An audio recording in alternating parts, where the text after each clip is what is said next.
તીર્થંકરો આપણા સર્વ માટે અદ્ભુત એવા શાસ્ત્રની સ્થાપના કરીને ગયા છે. કરુણાથી ભરેલું હૃદય છે પરમાત્માનું, અને એના આધારે સર્વ જીવની ચિંતા થાય છે, અને એના આધારે સર્વ જીવને શાસનના રસ્યા બનાવવાની ઈચ્છા થાય છે.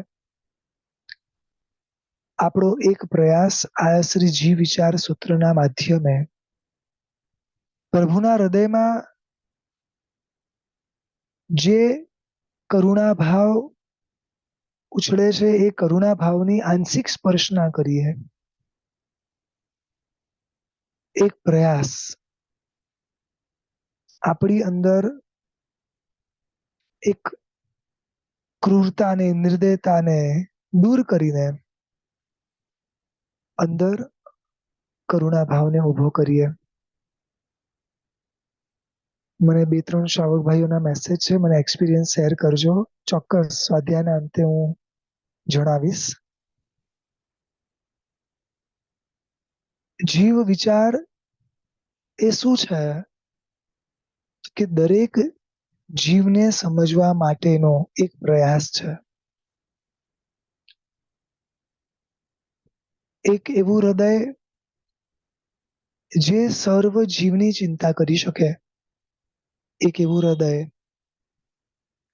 જે હંમેશા બીજા જીવને દુઃખ પહોંચતા પોતે દુઃખી થાય, એક એવું હૃદય જે હંમેશા દરેકને સમાવી લેવાનો પ્રયાસ કરે.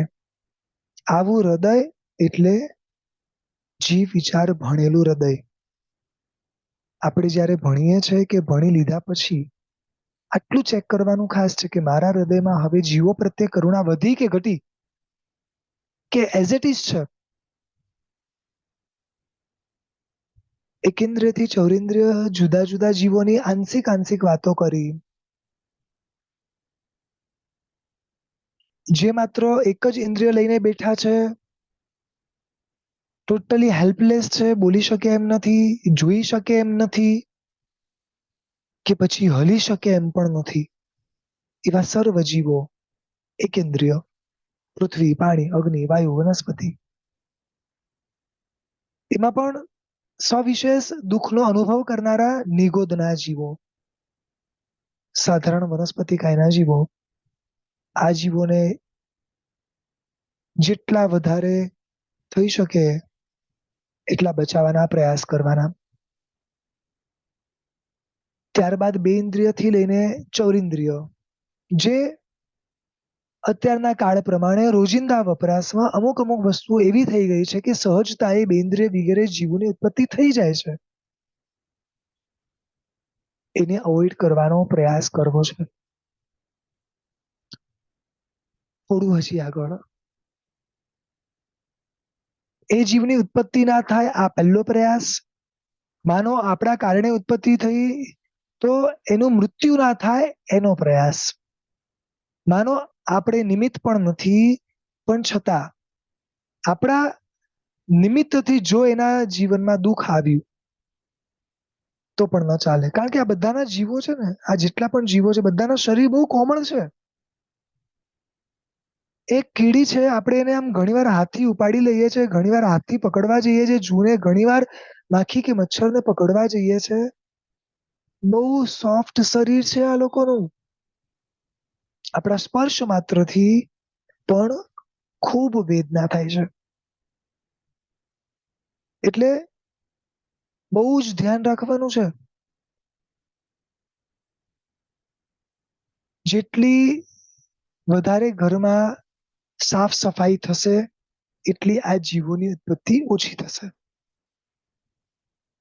ખ્યાલ આવે છે? કારણ કે આ બધા એકેન્દ્રિયથી ચૌરિન્દ્રિય જીવો છે, એમાં મોટા ભાગના નિમિત્તો ક્યાંક સાફ સફાઈ ન હોવાનું કારણ છે. એમાં બી સ્પેશિયલી જે માખી છે, મચ્છર છે, એ બધામાં તો સ્પેશિયલી વાંદા વગેરે જીવો, જેને આપણે જોતાની સાથે દ્વેષ ભાવ કરી બેસી છે, તિરસ્કાર ભાવ આપણામાંથી છૂટે છે. આ બધાનું કારણ મૂળ આ છે.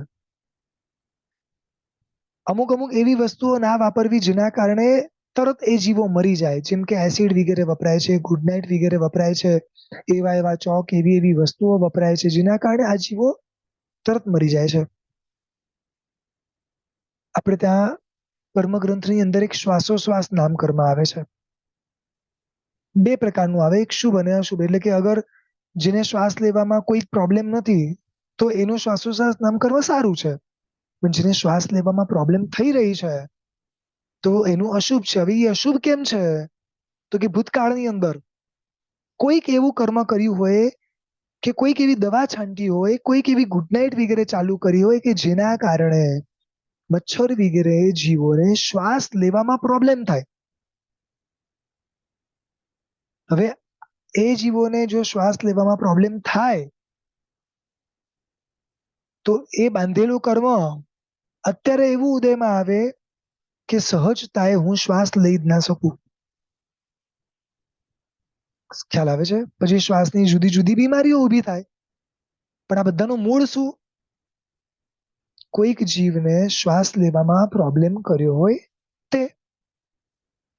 એટલે આ બધી વસ્તુઓ વાપરતા છે ને બહુ ધ્યાન રાખવાનું.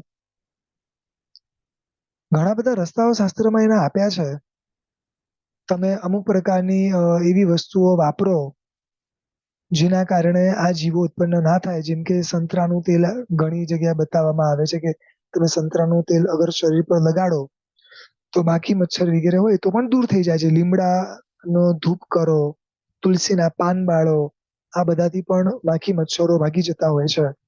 એવી રીતે આંબાના સૂકા પાનને સળગતા કોલસા પર મૂકી દઈએ તો એની વાસથી પણ આ મચ્છરો વગેરે ભાગી જતા હોય છે. આવી ઘણી બધી વસ્તુઓ છે. સ્નાન કરતા સમયે જો લીંબુની છાલ આપણી સ્કિન ઉપર ઘસી દઈએ તો પણ મચ્છરો કરડતા નથી. અને એ સિવાય જેટલી પણ ડાર્ક વસ્તુઓ છે, એવા કપડાઓ કે એવી દિવાલોની પેઇન્ટિંગ્સ નહીં કરાવવાની, કારણ કે એનાથી તરત એ જીવો આકર્ષાય છે. જો એટલું આપણે અવોઇડ કરી શકીએ તો બી પોસિબલ છે કે આ જીવો ન આવે. તો આવી નાની નાની વસ્તુઓમાં ધ્યાન રાખવું. એ સિવાય બી છે ને ક્યાં ધ્યાન રાખવું કે જ્યારે જ્યારે આપણે જિનાલયોની અંદર ફળ અને નૈવેદ્ય વગેરે મૂકીએ છીએ, ચડાવીએ છીએ ત્યારે ખૂબ ઊંચા ભાવો છે અને સારું જ છે, કોઈ ના નથી. પરંતુ જ્યારે એ દ્રવ્ય કોઈક ડબ્બા વગેરેમાં મૂકીએ છીએ ને ત્યારે આપણા વિવેક દ્રષ્ટિ ક્યાંક ચુકાઈ જવાથી એ ફળ, એ નૈવેદ્ય મૂળ સ્વરૂપે રહેતા નથી. ક્યાંક તૂટી જાય છે, ક્યાંક ભાંગી જાય છે, ક્યાંક એનો ભૂક્કો પડી જાય છે.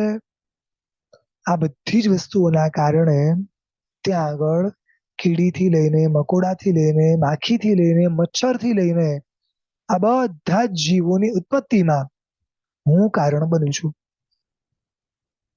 સમજાય છે? ચાલે? પરમાત્માની ભક્તિ શ્રેષ્ઠ રીતે કરીએ છે તો વિવેક દ્રષ્ટિ સાથે પણ કરવાનો એક પ્રયાસ કરીએ ને. મારે એકવાર છે ને આખી જીન મંદિર સંબંધી, જિનાલય સંબંધી ઘણી બધી વાતો કરવી છે. ક્યારેક આપણે લેશું.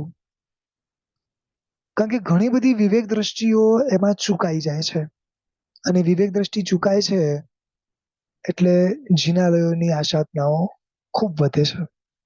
કારણ કે જિનાલયમાં આટલા બધા જીવની ઉત્પત્તિનું કારણ હું જ બન્યો ને. સમજાય છે?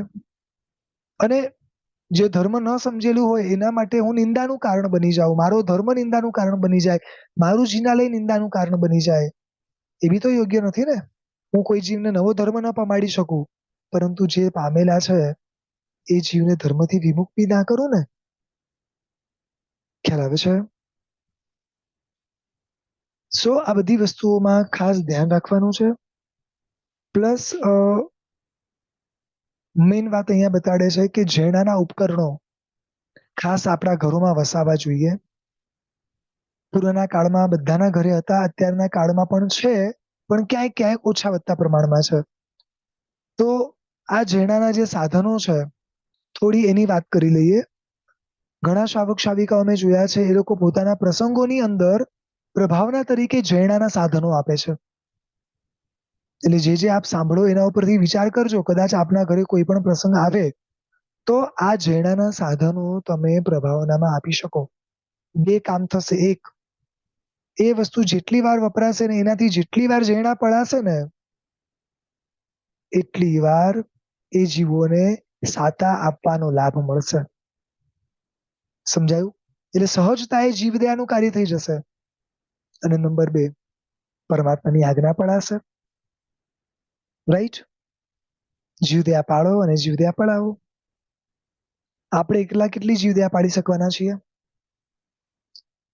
આપણે ત્યાં અલગ અલગ સાધનો આપ્યા છે. એમાં સૌથી પહેલું સાધન બતાડે છે ગરણાઓ. આપણા ઘરોમાં જે ગરણા હોય છે તે. તો એમાં પણ જુદા જુદા ગરણા બતાડે છે. 7 પ્રકારના અહીંયા ગરણા બતાડ્યા છે. 7 જુદી જુદી વસ્તુઓ માટે. પાણી માટે તો ઘણું સાંભળ્યું છે, બરોબર ને? અને હમણાં તો ઘણા બધા પાણીના ગરણાઓ નીકળ્યા છે. પેલી પ્લાસ્ટિકની નાની નાની વસ્તુઓ બી નીકળી છે. ઘણા બધા આમાં પ્રશ્ન બી છે કે એ પ્લાસ્ટિક ના ચાલે ના ચાલે, બધું વિવેક દ્રષ્ટિ રાખીને કરવાનું છે. સો પહેલો ટ્રાય આપણો એ જ હોવો જોઈએ કે કપડું જે છે ને એ કપડાથી જ પાણી ગળવું. પહેલો ટ્રાય આપણો આ જ હોવો જોઈએ. ના હોય, ઇમરજન્સી હોય, એ બધી વાતો જુદી છે, પણ પહેલો પ્રયાસ આપણો કયો હોવો જોઈએ? નોર્મલ જે ગરણાઓ આપણે ત્યાં હતા એ જ ગરણાઓ આપણે વાપરવા. હવે એ ગરણાઓ બધી જગ્યાએ માટલું ગળવા માટેથી લઈને જ્યાં જ્યાં પાણી આવે છે તે દરેક સ્થાન ઉપર ગરણાઓ હોવા જોઈએ. અને સતત પાણી રહેવું બી ના જોઈએ, કારણ કે સતત પાણી રહે છે તો ત્યાં આગળ લીલ ફૂગ વગેરેની ઉત્પત્તિ થાય છે. પાણીને ગાળ્યા બાદ શંખારો પણ સૂકવવાની વાત છે. અને જો ન સૂકવીએ તો ત્યાં આગળ આપણે અતિચાર પણ લાગે છે. અતિચારમાં આપણે બોલીએ પણ છે. એટલે આ બધું જ ધ્યાન રાખવાનું છે. જો કેટલું થશે ખબર નથી, પરંતુ એક લક્ષ્ય ઊભું કરીએ. પૂર્વના કાળમાં શ્રાવકો કદાચ 3-4 કલાકે કે 6-6 કલાકે નતું થતું, પણ જયારે રાત્રે સુવાનું આવે ને ત્યારે ગળનું કાઢી દે, શંખારો બરોબર કરી અને એને સૂકવી દે, અને બીજા દિવસે ફરી સુકાયેલું અથવા તો બીજું ગળનું તે આગળ વાપરતા. કારણ કે આપણે એક જગ્યાએ જીવને બચાવીએ છે તો શંખારામાં ભેગા થયેલા જીવોને પણ બચાવવાના જ છે ને. એ પણ અગર ત્યાં આગળ એમને મરી જાય એ બી તો યોગ્ય નથી ને. બધું જ ધ્યાન રાખીને કરવાનું. ડાયરેક્ટ શંખારું સૂકવવાનો પણ નહીં. અત્યારે તો ખબર નથી હવે કેટલાના ઘરોમાં ગરણાઓ હશે, માટલાના પાણી કેટલાના ઘરોમાં છે કે નહીં એ બી નથી ખબર. સીધી બોટલો ભરાઈ ભરાઈને ફ્રીજમાં જતી રહે, અને દરેકની જુદી જુદી બોટલો હોય. જ્યારે ખાલી થાય ત્યારે પાછી ભરાય. એક વસ્તુ તમને કહું, પ્રભુ વીરના શબ્દો છે. શાસનનો શ્રાવક કે શ્રાવિકા ક્યારે પણ અળગણ પાણી ના પીએ. પ્રભુના વચનને પણ જો માનતા હો ને, દીક્ષા ક્યારે લેવાશે નથી ખબર, ક્યારે સાધુ બનશું ને ક્યારે ઉત્તમ જીવન પાળશું નથી ખબર. પરંતુ એક આ લક્ષ્ય ઊભું કરજો કે ક્યાંય બી મારા કારણે કોઈ અળગણ પાણીના જીવો ના મરે, અળગણ પાણીનો વપરાશ ના થાય. દીકરા દીકરીઓ નથી કરતા, ઘરમાં બીજા બધા નથી કરતા, કઈ નઈ, એટલીસ્ટ હું મારાથી ટ્રાય કરું. જો શું નથી થતું એ વિચારવાનું છોડી દેવું છે, ક્યાં ક્યાં નથી થતું એ પણ છોડી દેવું છે, પણ ક્યાંથી શરૂ થઈ શકે છે એ તો વિચારણા લાવી શકીએ ને. મેં ઘણા એવા ઊંચા શ્રાવકો જોયા છે જે પોતાના બિલ્ડિંગોમાં, જે પોતાના નજીકમાં બધાને ગરણાઓની પ્રભાવના કરે. બિલ્ડિંગોમાં જ્યાં જ્યાં પાર્કિંગ એરિયા હોય અને જ્યાં જ્યાં પાણી આવતું હોય ને જે પાણીથી આખી ગાડીઓ વગેરે બધું ધોવાતું હોય, બધી જગ્યાએ ગળેલું જ પાણી જાય. કેટલા સરસ વિચારો છે લોકોના. ઘણી વાર જોઈએ છીએ ટ્રેનોની અંદર બી લોકો દરેક જગ્યાએ ગરણા બાંધી દે. આવા શ્રાવકો જોયા છે. ભલે ને પછી કોઈ 2-4 વાર વાપરીને ફેંકી દેશે, કોઈને ના ફાવે તો કાઢી નાખશે, પણ એક વાર પોતે તો પ્રયાસ કર્યો. અને એ પ્રયાસ કર્યા પછી જેટલું પાણી ગળેલું આવ્યું એટલા જીવોની તો જીવદયા થઈ ગઈ ને. એટલે આ વિચાર ખાસ કરજો. તો પાણી ગાળવા માટેનું ગળનું આપણે ત્યાં બતાવ્યું છે. ઉત્તમ કપડું લેવાનું અને આ ઘણા જુદા જુદા આવે છે, માટલાનું જુદું, નળનું જુદું, બધા જુદા જુદા. એ દરેકે દરેક આપણે વાપરવા અને નજીકના દરેકને આની ઉત્તમ પ્રભાવના કરવી, ભેટ આપવી. નંબર 2, ઘી માટેની ગળણી. ઘીને પણ ગળવાનું કીધું છે, બોલો. કારણ કે આપણને ખ્યાલ નથી હોતો અને આ ઘીની અંદર પણ સેમ કલરના જીવોની ઉત્પત્તિ થઈ જતી હોય છે. અત્યારે તો કદાચ ખ્યાલ બી નહીં હોય કે ખરેખર ઘીનું ગળનું આવે છે. કોઈના ઘરે હોય તો કેજો. માટલાનું છે, ઘીનું છે. આપણા વડીલોના ઘરે હતું અને હજી બી અહીંયા ઘણા શ્રાવક શ્રાવિકાઓના ઘરે હશે બી ખરી. ત્યારબાદ ત્રીજા નંબરનું આવે છે તેલ માટેની ગળણી. તેલ પણ ગળીને જ વાપરવાનું. જ્યારે જ્યારે, હા, ઓફકોર્સ એવરી ડે માટે કરી શકો તો સૌથી બેસ્ટ છે. એવરી ડે જ્યારે જ્યારે વાપરવાનું ત્યારે ગળવાનું છે. આ મૂળ વિધિ છે. સમજાય છે? પણ કદાચ એવરીડે ના કરી શકો તો જે અઠવાડિયે અઠવાડિયે તમે જેમાં પણ આપણે કાઢીએ છીએ એટલીસ્ટ એક વાર તો ગળીએ. આ એક વિચારણા કરજો. નજીકમાં જે પણ વડીલો હોય કે સમણ સમણી ભગવંતો હોય એમની પાસેથી આ બધી જ વસ્તુઓની જાણકારી વધારે તમને ડિટેલમાં મળી જશે. તો આ બધી જ ગરણીઓ આપણે ત્યાં અત્યારે બી મળતી જ હોય છે. અગર તપાસ કરશો તો મળી જશે.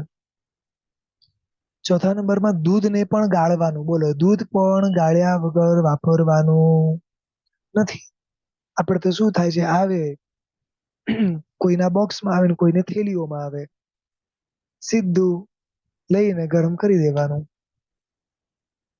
ના પાડે છે એને પણ ગાળવાનું. પાંચમા નંબરમાં આવે છે છાસ માટે પણ એક ગળણી રાખવાની. ખ્યાલ આવે છે? પહેલી પાણી માટે, બીજી ઘી માટે, ત્રીજી તેલ માટે, ચોથી દૂધ માટે, પાંચમી છાસ માટે. છઠ્ઠા નંબરમાં પાણી ઉકાળ્યા બાદ જે અચિત થઈ ગયું છે આપણી ભાષામાં, એ પાણીને પણ ગાળવાનું. એટલે ગાળ્યા વગર એ પાણી પણ વાપરવાનું નહીં. સમજાય છે બરોબર? અને સાતમા નંબરમાં છે લોટ ચાળવા માટે. એ તો લગભગ દરેકના ઘરોમાં હોય જ છે અને લગભગ આજે બી આ પરંપરા તો લગભગ સચવાયેલી છે કે જ્યારે જ્યારે પણ રોજ રોટલી વગેરે બનાવતા હોય છે એ પૂર્વે ચાળતા જ હોય છે. હજી બી થોડી ઘણી આ બધી વ્યવસ્થાઓ સચવાય છે, પણ જે બાકીની નથી સચવાતી એને સાચવવાના પ્રયાસ કરવાના. આનાથી શું થશે? આ 7 ગણના રાખવાથી 3 જીવો જો ઉત્પન્ન થયા બી હશે તો પણ એ 3 જીવો આ બધાથી નીકળી જશે. ખ્યાલ આવ્યો? એટલે કે બચી જશે મરતા. એટલે જણાના અલગ અલગ સાધનોમાં સૌથી પહેલું સાધન આવ્યું ગળનું. અને ગળના જુદા જુદા પ્રકાર આવ્યા 7. બરોબર છે? એટલે હવે ધ્યાન રાખજો, કોઈને બી પ્રભાવના કરવી હોય તો 7 ગણનાની કરજો. એટલીસ્ટ ખબર તો પડશે લોકોને કે 7 પ્રકારના ગણના હોય. ચાલો, ત્યારબાદ બીજા નંબરમાં આવે છે સાવરણી. સાવરણી એટલે આપણી ભાષામાં જાડું.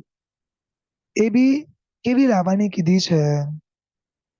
તો કે એકદમ સોફ્ટ હોય તે.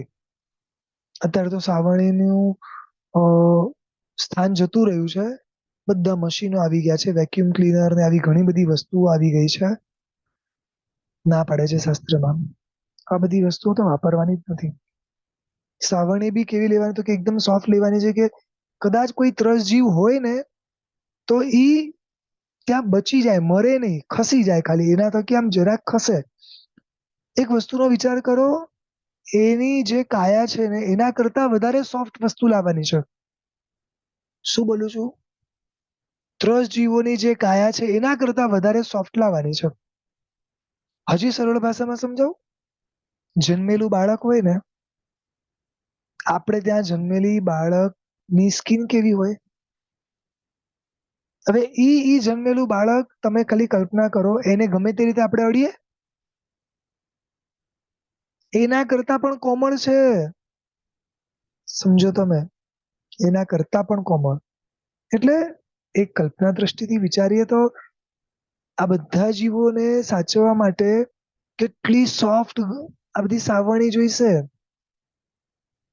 આજના કાળમાં એવી ક્યાં મળે છે એ બી ગોતવી પડે. છે નથી, પણ એક વિચારધારા રાખવાની કે આવું પણ લાવવું જોઈએ, સાવરણી મારા ઘરમાં આવી જોઈએ.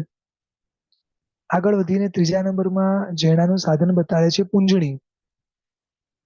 પૂંજણીમાં પણ ખાસ લખે છે કે કેવી હોવી જોઈએ, તો કે સુકોમળ અને એ પણ એવા સોફ્ટ ઘાસમાંથી બનેલી મુલાયમ હોવી જોઈએ, સ્પર્શવાળી. અને શક્ય હોય ને તો આ પૂંજણીઓ ક્યાં ક્યાં રાખવી. તો આપણે એક વસ્તુ તો ખબર છે કે ગેસ ચાલુ કરીએ ને એની પહેલા રાખવાની, બરોબર ને? જ્ઞાની કે છે ખાલી એ જગ્યાએ નહીં, એ સિવાય ઘણી બધી જગ્યાએ રાખી શકાય. સમજાય છે?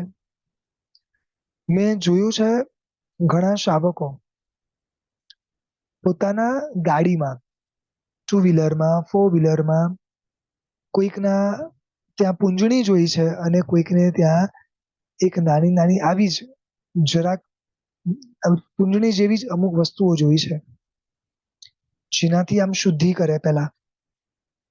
સમજાય છે? કુમારપાળ મહારાજા શું કરતા હતા? ઘોડા ઉપર બેસતા પહેલા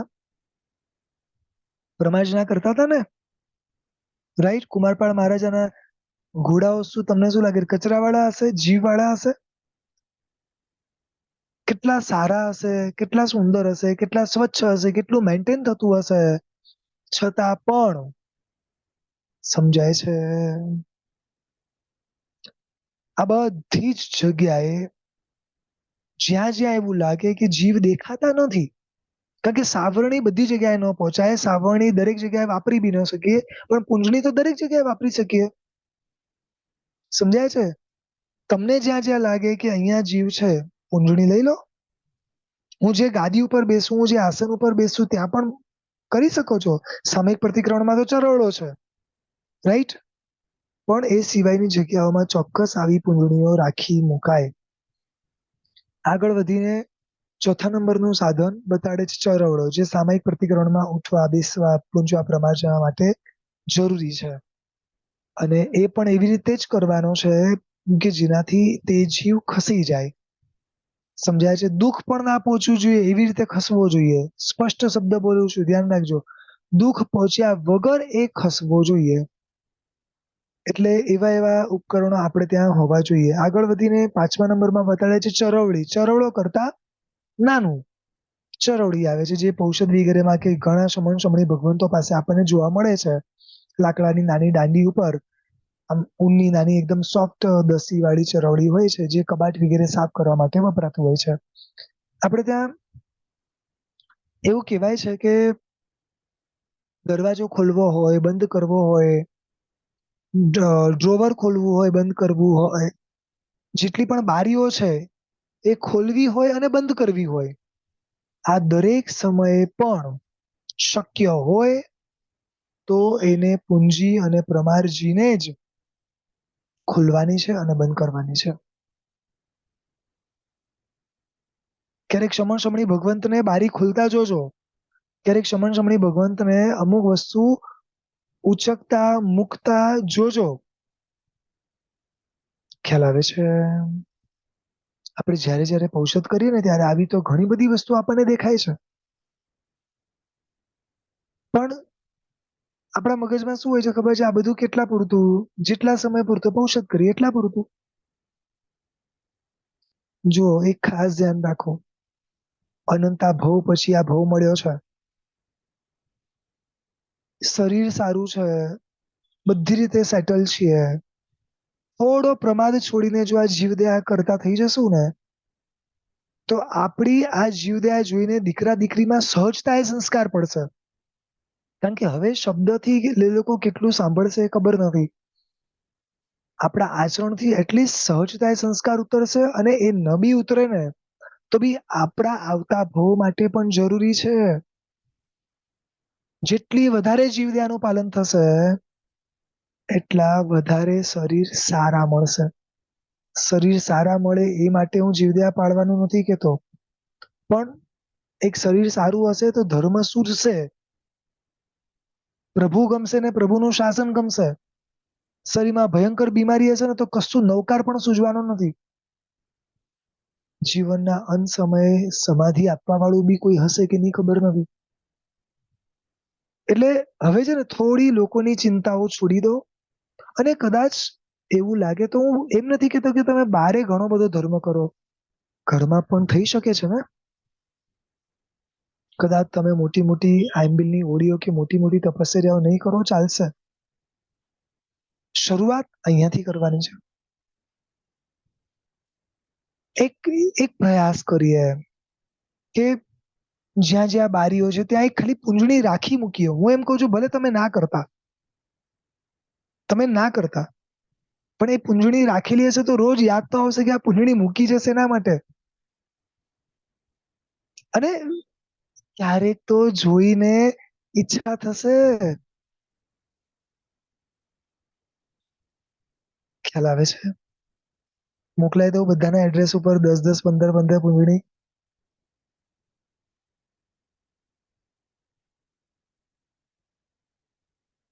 જોઈને બી તો સંસ્કાર પાડીએ કે હું આ છું, શ્રાવક છું, આ જૈના કરવી જોઈએ મારે. પ્રમાદવશ નથી કરતો. એટલે હદ સુધી લખ્યું છે કે જે દોરી પર કપડા સુકવીએ ને એ દોરીને પણ પ્રમાદ બને છે. કલ્પના કરો ખાલી, એક સાથે સીધા કપડા નાખી દઈએ છે આપણે, રાઈટ? ઓફકોર્સ એવો કોઈ નિર્દયતાનો ભાવ નથી, કોઈ જીવને મારવાનો ભાવ નથી, પણ કોઈ જીવને બચાવવાનો બી તો ભાવ નથી ને. કદાચ આ બધું બની રહ્યું છે એની પાછળ પ્રમાદ ઘણો બધો છે. કદાચ આ બધું બની રહ્યું છે એની પાછળ અજ્ઞાનતા પણ કામ કરી રહી છે. પણ ક્યાં સુધી? આટલું બધું સમજ્યા પછી, જાણ્યા પછી બી આટલો જ પ્રમાદ રહે તો મતલબ શું છે? મને એક શાવિકાબેન કે મને કે સાહેબ આવી રીતે બધી જગ્યાએ પૂંજનીઓ લટકાડીએ ને તો પછી લોકો આમ આપણને આમ જૂના જમાનાના ગણે. શક્ય છે, કદાચ આ વાત શક્ય છે કે મને ઈચ્છા છે પણ મારા શ્રાવકને ઈચ્છા ના હોય, મારા ઘરમાં દીકરા દીકરીઓ છે, વહુ છે, બધાને ઈચ્છા ના હોય. આ બી વાત સાચી છે. આખા ઘરમાં નહીં તો પોતાના બેડરૂમ પૂરતું તો કરાય કે ન કરાય? સમજાય છે? ક્યાંક થી તો શરૂઆત કરીએ. મારો પોઈન્ટ ખાલી આટલો છે. ઘરમાં એકની બદલે 5 પૂંજણી આવી જશે ને તો કદાચ એનો વપરાશ થશે કે નહીં ખબર નથી, પણ અહીંયા ભાવના પ્રગટ થઈ ગઈ ને એના આધારે પણ ખૂબ કર્મ નિજરા થશે. શાસ્ત્રમાં લખ્યું છે કે એક શ્રમણ ભગવંત જૈનાના ભાવથી નીચે પગ મૂકે છે. નરી આંખે દેખી ન શકાય એવા જીવો નીચે છે અને મરી જાય છે. પણ ઊંડે ઊંડે એ શ્રમણ ભગવંતનો ભાવ જૈનાનો છે. પગ મૂકે છે, જીવની હિંસા થાય બી છે. શાસ્ત્રકાર ભગવંતો કે છે ખૂબ ઓછો દોષ લાગે, ખૂબ ઓછો. કારણ કે અંદર ભાવના કઈ હતી? જીવને બચાવવાની. બહુ ઓછું આયુષ્ય વધ્યું છે. કેટલું છે એ જ નથી ખબર. હવે તો પ્રયાસ કરીએ. એક શવિકાબેનના ઘરે જવાનું થયું હતું. એમને ત્યાં દરેક બેડરૂમની પાસે એક એક મોટા મોટા દંડાસન લટકાયેલા હતા. દરેક બેડરૂમ પાસે. કે સૂર્યાસ્ત પછી કોઈને બી બેડરૂમમાંથી જવું હોય, આવવું હોય તો આ દંડાસનનો વપરાશ કરવાનો. બોલો,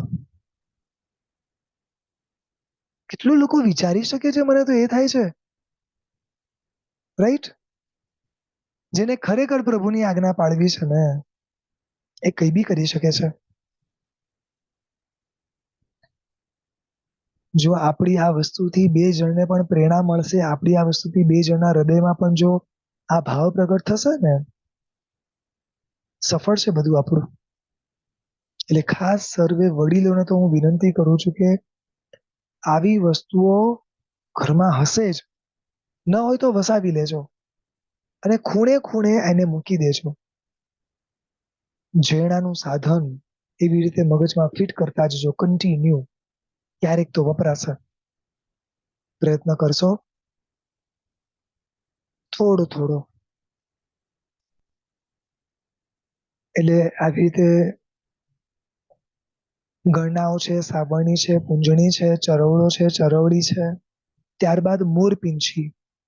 પૂર્વના કાળની અંદર લોકોના ઘરે આ રાખતા. અત્યારે જિનાલયોમાં લગભગ જોવા મળે છે. કોઈક મહાસતી વગેરેઓ પણ આ રાખતા હોય છે, એમની પાસે બી આ જોવા મળે છે. બાકી લગભગ હવે આ વસ્તુ જોવા મળતી નથી. ઓફકોર્સ કોઈને મારીને કે કોઈને દુઃખ પહોંચાડીને આપણે મોરપીંછા ભેગા નથી કરવાના, પણ સહજતાએ જે નેચરલી મળતા હોય છે અને એવા લાવવામાં વાંધો નથી. તો આવા મોરપીંછ આપણે ત્યાં રાખવાના છે, જે સ્પેશિયલી પુસ્તકો અને ફોટાઓ વગેરેને પૂંજવા માટે વપરાતું હોય છે. નાનપણમાં છે ને દ્રષ્ટિ આખી ઊંધી હતી કે ચોપડીમાં અગર મોરપીંછું રાખીએ ને તો વિદ્યા વધે. હવે ખબર નહીં એવું કોઈ કે ઘુસાડ્યું હતું. હવે બુદ્ધિ હોય નહીં એટલે આવા બધા કાર્ય કર્યા હતા. પણ કોઈ કે ખરેખર જો એ ટાઈમે આ વિચાર સમજાઈ દીધો હોત ને તો ત્યાં આગળ ખરેખર યાદ આવત કે ભાઈ મોરપીંછું રાખવાનું છે, પણ એક એક પેજ ખોલું ને ત્યારે પ્રમાર્જના માટે, એ પુસ્તક ખોલ બંધ કરવા માટે આ મારે વાપરવાનું છે. સમજાય છે?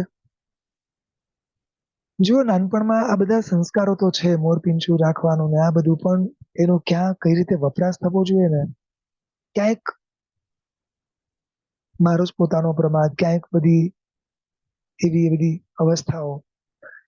ચૂકાયું તો ઘણું બધું છે, ભૂલો તો ખૂબ થઈ છે, પણ હવે આ ભૂલો ના થાય એના માટે તો પ્રયાસ કરીએ. એટલે જ્યાં પણ પુસ્તકો આપણા પડ્યા છે, જ્યાં પણ એના કબાટો છે કે જે એવી વસ્તુઓ છે, એ દરેક જગ્યાએ એક નાનકડી ભલે પણ એક મોરપીંછી વસાવવાનો પ્રયાસ કરીએ. એક એક પુસ્તકે લેતા મૂકતા અથવા બધું ફેરવતા બી તમે કરી શકો તો સૌથી બેસ્ટ છે. તો આ બધું જ પૂંજવા માટેનું એક ઉત્તમ સાધન છે.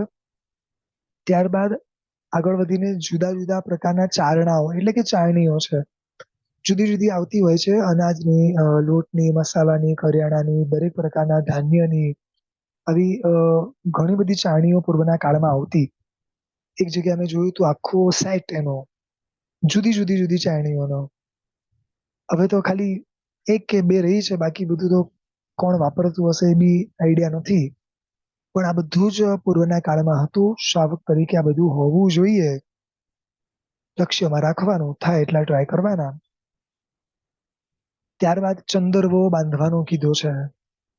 આપણે ત્યાં 10 જગ્યાએ ચંદરવા બાંધવાની વાત આવે છે. કેટલી જગ્યાએ? 10 જગ્યાએ. અત્યારે મને ચંદરવો દેખાય છે ક્યાં ખબર છે? ખાલી જિનાલયમાં, અથવા તો કોઈક વિશિષ્ટ કાર્ય હોય ત્યારે, સ્નાત્ર વગેરે ભણાતું હોય ત્યારે આપણા ઘરોમાં આ બધું બંધાતું હોય છે. બાકી ઘરોમાં ચંદરવો મને બહુ ઓછો જોવા મળે છે. અત્યારે ક્યાં કોઈના ઘરોમાં ચંદરવો હશે નહીં. તો અહીંયા જે બતાડે છે એમાં ખાસ લખે છે કે પહેલું તો બતાડે છે કે ચૂલા ઉપર જ્યાં ગેસ સળગતો હોય એ સ્થાન ઉપર ખાસ ચંદરવો હોવો જોઈએ. કારણ કે ઉપરથી કોઈ જીવ ડાયરેક્ટ એ અગ્નિ વગેરેમાં પડે નહીં અને એ જીવ મરે નહીં. બીજા નંબરમાં પાણીયારા ઉપર, પાણી રાખવાનું જે સ્થાન છે એ સ્થાન ઉપર પણ ચંદરવો બાંધવાનો કીધો છે. ત્રીજા નંબરની અંદર જ્યાં હું વાપરું છું એટલે કે ભોજન કરું છું એ સ્થાન ઉપર પણ આ ચંદરવો બાંધવાનું કીધું છે. આગળ વધીને જ્યાં લોટ વગેરે ને આપણે બનાવતા હોઈએ છીએ, એટલે કે ઘઉંમાંથી લોટ વગેરે બને ને, ઘંટી વગેરે, પૂર્વના કાળમાં ઘરઘંટી હતી, હાથથી થતું હતું, અત્યારે મશીનોથી થાય છે. તો આવી જગ્યાએ પણ ચંદરવો હોવો જોઈએ. એવી રીતે ખાંડણિયા, પૂર્વના કાળમાં મોટા મોટા ખાંડણીયાઓ આવતા જેમાં મરચા વગેરે અમુક વસ્તુઓ ખંડાતી, તો એની અંદર બી આ કે છે કે જો તમે ચંદ્રો ના મૂકો તો ઉપરથી જીવોની પડવાની શક્યતાઓ છે. પછી જ્યાં આગળ વલોણા થતા હોય, પૂર્વના કાળમાં દૂધ વગેરે વધારે આવતું હોય, એમાંથી લોકો છાશ ઘી વગેરે બનાવતા, એટલે વલોણા વગેરે વધારે થતા, તો એ સ્થાનો ઉપર પણ ચંદ્રવા મૂકવાના કીધા છે. ત્યારબાદ 7મા નંબરમાં કહે છે કે સુવાની જે જગ્યા છે, આપણે જ્યાં આગળ સુતા હોઈએ છે, ત્યાં આગળ પણ એની ઉપર ચંદરવો બાંધવાનો કીધો છે. આગળ વધીને નાવાના સ્થાન ઉપર 8મા નંબરમાં, હું જ્યાં નાવું છું એની ઉપર પણ ચંદરવો બાંધવાનો. 9મા નંબરમાં ઔષધ શાળામાં અથવા તો સામાયિક વગેરે જે ધર્મ ક્રિયાઓ હું કરતો હોઉં, એ ધર્મ ક્રિયાઓ જે સ્થાન ઉપર થતી હોય એ સ્થાન ઉપર પણ ચંદરવો બાંધવાનો કીધું છે. અને 10મા નંબરમાં બતાડે છે જિનાલયમાં, જે આપણને જોવા મળે છે. તો આવા 10 પ્રકારના ચંદરવા આપણે ત્યાં શાસ્ત્રમાં બતાવેલા છે. બોલો, આપણા ઘરે કેટલા ચંદરવા?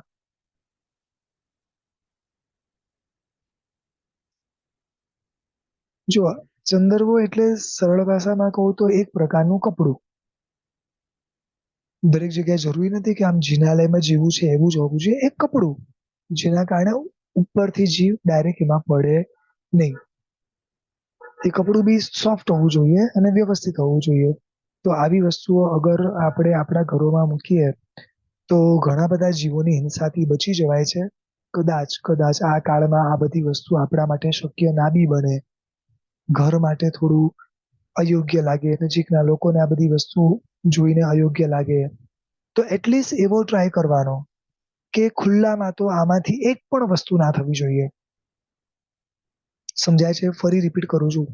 ખુલ્લામાં ન રસોઈ બનવી જોઈએ, ન ખુલ્લામાં પાણી હોવું જોઈએ, ન ખુલ્લામાં ભોજન કરવાનું છે, ન ખુલ્લામાં ઘર ઘંટી વગેરે કરવાની છે, કે કોઈ ખાંડણિયા કે કોઈ વલોણા કરવાના છે, ન ખુલ્લામાં સ્નાન કરવાનું છે, ન ખુલ્લામાં સુવાનું છે, કે ન ખુલ્લામાં સામાયિક વગેરે ક્રિયા કરવાની છે. સમજાયું? ઉપધાન વગેરેમાં બી જોજો તો ક્યાંય ખુલ્લામાં સામાયિક વગેરે થાય છે? ખુલ્લામાં કોઈ હોય છે? નથી હોતું. આ બધા આના કારણો છે. સમજાય છે? હવે હું બારે સ્વિમિંગ પુલમાં નાહું તો ખુલ્લામાં જ નાહ્યો ને, બોલો ચાલે? રિસોર્ટની અંદર ખુલ્લામાં જ બધું થાય છે, ચાલે? સમજાય છે બરોબર? આવી જેટલી પણ ઝીણી ઝીણી જગ્યાઓ છે ને, બધી જ જગ્યાઓ ચેક કરી લેવાની. એટલીસ્ટ અનનેસેસરી આવી જગ્યાઓને અવોઇડ કરવાની. ખુલ્લામાં આપણે બારે ખાઈએ, બરોબર છે, બારે લારી ઉપર ઉભા કે ક્યાંય બી બારે આવી રીતે ખાઈએ તો બી ના પાડે છે. ખુલ્લામાં પાણી બી નહીં પીવાનું, ઓપન ગ્રાઉન્ડમાં લગ્નમાં જમવાનું એ નહીં ને જવાનું એ નહીં. સમજાય છે? આ બધું જ અવોઇડ કરવાના, ટ્રાય કરવાના. કેટલું થશે ખબર નથી, પણ થોડું થોડું તો ટ્રાય કરી શકીએ ને આપણે. એટલીસ્ટ બારે જ્યારે જઈએ ત્યારે એવી કોઈ જગ્યા ચૂઝ નહીં કરવાની કે જ્યારે ખુલ્લામાં સુવાનું. પૂર્વના કાળમાં છે ને અમુક લોકો બારે ટેરેસ પર, ધાબા ઉપર સુઈ જતા. તો એ આના હિસાબે તો ચોખ્ખી ના જ પાડે છે કે એવી રીતે બી નથી સુવાનું. તો બધી સાધુ સાધ્વી ભગવાન ના સુતા હોય? કારણ કે આપણા કરતા તો ગરમી એમને વધારે લાગે એકચ્યુઅલી, રાઈટ? પણ ક્યારે કોઈ શમણ શમણી ભગવંતને ખુલ્લામાં જોયા છે કે ક્યાંય ખુલ્લામાં સુતા હોય? ક્યારેય બી નહીં.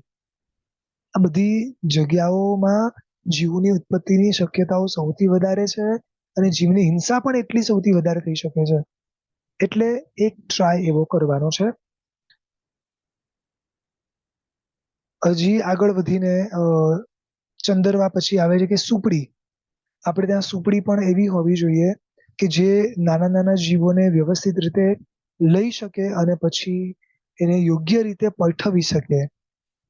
ફરી રિપીટ કરું છું, બહુ હાર્ડ બી નહીં રાખવાની, અથવા ભલે હાર્ડ લઈએ તો બી એને એવી રીતે અંદર સુપડીમાં જીવને લેવાનો કે એ જીવ મરી ના જાય. હળવાશથી લેવાનું છે, અને જ્યાં બીજા કોઈ જીવ જંતુ એને ન ખાય ને એવી જગ્યા પર થવાનું છે. ઘણા શું કરે છે, બારીમાંથી સીધા બહાર ફેંકી દે સુપડીમાંથી. એવી રીતે બી નહીં કરવાનું. એ જીવો છે, આપણને કોઈ બારીમાંથી નીચે ફેંકે તો કેટલી વેદના થાય. થાય કે ના થાય? ખૂબ વેદના થાય. એટલે આ બધી જગ્યાએ પણ આપણી રીતે ધ્યાન રાખવાનું. આગળ વધીને જે માટલું છે એના માટે બી ખાસ કહે છે કે માટલું રોજે રોજ ખાલી કરીને ધોઈને ગાળીને ભરવાનું છે.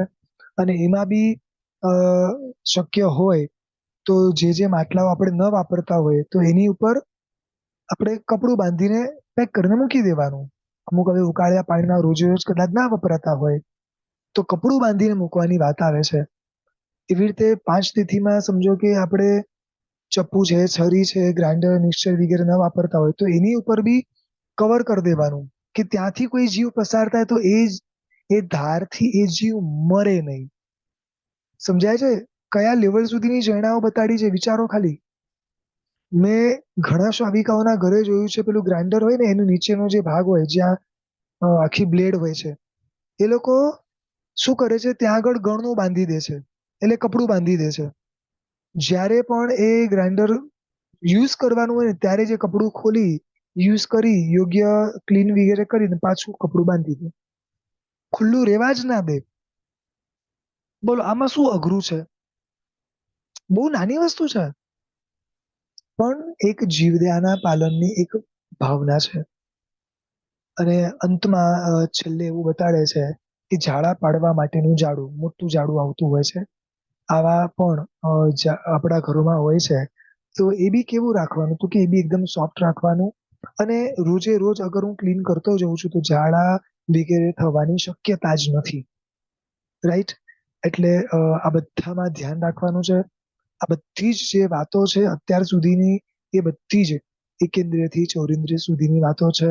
પંચેન્દ્રિય જીવો વિશેની વાતો આપણે શરૂ કરવાની છે, એ આપણે આવતીકાલથી જોશું.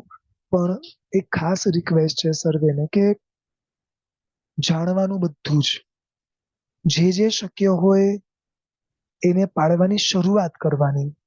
ક્યારે બી એમ નહીં વિચારવાનું કે આ નથી થતું, આ નથી થતું. શું થઈ શકે એમ છે ત્યાંથી શરૂઆત કરો. અને જે વસ્તુ કદાચ ન થઈ શકે તો એને સામે રાખો. રોજ એને જુઓ અને જોઈને પણ એના સંસ્કારો આપણી અંદર પાડવાના પ્રયાસ કરો. કારણ કે જુઓ, ભૂતકાળમાં સાંભળેલું હશે, વર્તમાનમાં જોયેલું હશે, સતત સંસ્કાર પડતા જ હશે અને એના થકી આજે નહીં તો કાલે જીવદયાના સંસ્કાર પડ્યા રહેશે. એટલે ખાસ સર્વે વડીલોને વિનંતી છે કે આના માટે સર્વે પ્રયાસ કરજો. 2-3 શ્રાવક શ્રાવિકાઓના ખાલી રિક્વેસ્ટ છે એટલે જસ્ટ ખાલી શેર કરું છું કે જે સ્થાનમાં હું ગયો તો ખૂબ જ સુંદર સ્થાન હતું. અને સ્પેશિયલી એમ કહી શકાય કે ઓફકોર્સ પ્રભુ કે પ્રભુનું કોઈ કલ્યાણક સ્થાન નથી, પણ જિનાલય અદ્ભુત છે. એટલે કદાચ એમ કહી શકાય કે આપણે ત્યાં જે જિનાલયો છે એના કરતા બી એક વિશાળ જિનાલય છે, અદ્ભુત જિનાલય છે. રાજમહેલ જેવું જિનાલય બાંધેલું છે. અને ત્યાંના જે સ્પેશિયલી શ્રાવક શ્રાવિકાઓ છે એન્ટવર્પ સંઘના, એ લોકોએ ત્યાં એટલું સરસ ભવ્ય એક ઉપાશય જેવું પણ બનાવેલું છે. અને સ્પેશિયલી એ દરેક જગ્યાઓને એવી રીતે એમણે બનાવેલી છે કે કોઈ પણ ક્ષેત્ર ક્યાંય ખાલી ના રહે. જેને જ્ઞાન ભણવું હોય તો એના માટેની પણ એક સરસ સુંદર વ્યવસ્થાઓ એ લોકોએ કરી છે. આખી લાઇબ્રેરી બનાવેલી છે. એ સિવાય આંબિલ શાળા માટેની અદ્ભુત સગવડો છે. એટલે સરળ ભાષામાં કહું તો કદાચ આપણાથી ઘણા દૂર છે, પણ દૂર રહીને બી છે ને ધર્મ કરવાના દરેક નિમિત્તો એમણે અદ્ભુત રીતે ગોઠવેલા છે. સ્પેશિયલી ત્યાંના જે કમિટી મેમ્બરો છે એ દરેકે દરેક બી એટલા સરસ રીતે એક્ટિવ છે. આજે શું થાય છે, ઘણી જગ્યાએ દરેક વ્યક્તિઓ ગોઠવાયેલા હોય છે, પરંતુ કેટલું કામ થાય છે નથી થતું. પણ આજે આખા સંઘને એ લોકો બહુ સારી રીતે સાચવે છે. અને ત્યાંના જે પાઠશાળાના છોકરાઓ છે, આઈ થિંક 150+ ચિલ્ડ્રન્સ ત્યાં ભણે છે. આપણે ત્યાં કદાચ પાઠશાળામાં કેટલા જતા હશે ખબર નથી. આપણા દીકરા દીકરી બી જતા હશે કે નહીં ખબર નથી. અને ઓફકોર્સ આપણા ત્યાં નિમિત્તો વધારે છે એટલે જવાના બી ચાન્સીસ વધારે છે. પણ ત્યાં આગળ અઠવાડિયામાં એક જ દિવસ પાઠશાળા એ લોકો જાય છે, પણ તો બી ઘણા ખરા છોકરા છોકરીઓને અતિચાર આવડે છે, વંદિત્વ આવડે છે, મોટા મોટા સૂત્રો એ લોકોને આવડે છે. કોઈની બી એ લોકોને જરૂર ના પડે અને સહજતાએ એ લોકો બધાને પ્રતિક્રમણ કરાવી શકે એવા કેપેબલ એ લોકો ત્યાં આગળ છે. એટલે સંઘ તો ખૂબ જ સરસ છે. જિનાલય એનાથી પણ અદ્ભુત છે. અને એ સાથે બી એક સ્પેશિયલ વસ્તુ એમ છે કે એ ત્યાં સંઘની એકતા, ત્યાં સ્થાનકવાસી અને ડેરાવાસી બેવ સંપ્રદાયના એક સાથે ત્યાં લોકો જોડાયેલા છે. પણ ક્વાઇટ એકબીજા સાથે બધી રીતે સંપીને રહે છે. અને એક વર્ષ સ્થાનકવાસી પ્રમાણના એ લોકો કરતા હોય છે વ્યવહારો, અને એક વર્ષ ડેરાવાસી સંપ્રદાય પ્રમાણના. પણ દરેક વ્યવહારો એ લોકોના એટલા સરસ છે કે જે મતભેદ તો છે જ, જે હવે કાળક્રમે બન્યું છે અને હવે એને કદાચ રોકી શકાય એમ બી નથી, પરંતુ એટલું છે કે મનભેદ નથી. સો એક સંઘ સરસ છે. ક્યારે બી જો કોઈની બી અનુકૂળતા થાય તો શ્રી એન્ટવર્પ સંઘની અંદર જવું એક અહોભાગ્ય કહેવાય કે ત્યાં આગળ રહીને અગર ધર્મ સારો થઈ શકતો હોય. અહીંયા તો છે જ, આનાથી બેસ્ટ તો કઈ જ નથી. એટલે હું એ તો સ્પષ્ટ જ કહું છું, ઇન્ડિયા એ ઇન્ડિયા જ છે. પણ કદાચ કોઈ એક ક્ષેત્રમાં જવાનું થાય તો એ ક્ષેત્રમાં આ જિનાલય અને ત્યાંના શ્રાવક શ્રાવિકાઓને ખાસ મળવા જેવું છે. મારો અનુભવ ખૂબ જ સરસ રહ્યો ત્યાં, અને એ લોકોએ બધી રીતે ખૂબ સુંદર સાચવ્યો બી છે અને આરાધનાઓ બી એ લોકોની ખૂબ સુંદર થઈ છે. ચાલો, આવતીકાલથી ખાસ ફરી રિક્વેસ્ટ કરું છું. અત્યાર સુધીની જે વાતો હતી એ ચૌરેન્દ્રિયના જીવો સુધીની વાતો હતી. હવે જે બી વાતો કરવાની છે એ પંચેન્દ્રિય જીવો વિશે આપણે જાણશું. અને શરૂઆતની અંદર અસંગની પંચેન્દ્રિય જીવો જે સ્પેશિયલી આપણા અસુચિમાંથી, આપણા બોડી વેસ્ટમાંથી ઉત્પન્ન થતા હોય છે, એ વિશે ઘણી બધી વાતો સમજવાની છે. કારણ કે એ જીવોની હિંસા આ કાળમાં ત્યારે ખૂબ પ્રમાણમાં આપણાથી થઈ રહી છે. તો એને રોકવા માટેના બી જે એના રસ્તાઓ છે, આપણે પ્રયત્ન કરશું જે બી થઈ શકશે એ બધાને આપણે સમજવા માટે. પ્રભુની આજ્ઞા વિરુદ્ધ કંઈ પણ બોલાય હોય તો ત્રિવેદી મિચ્છામિ દુક્કડમ.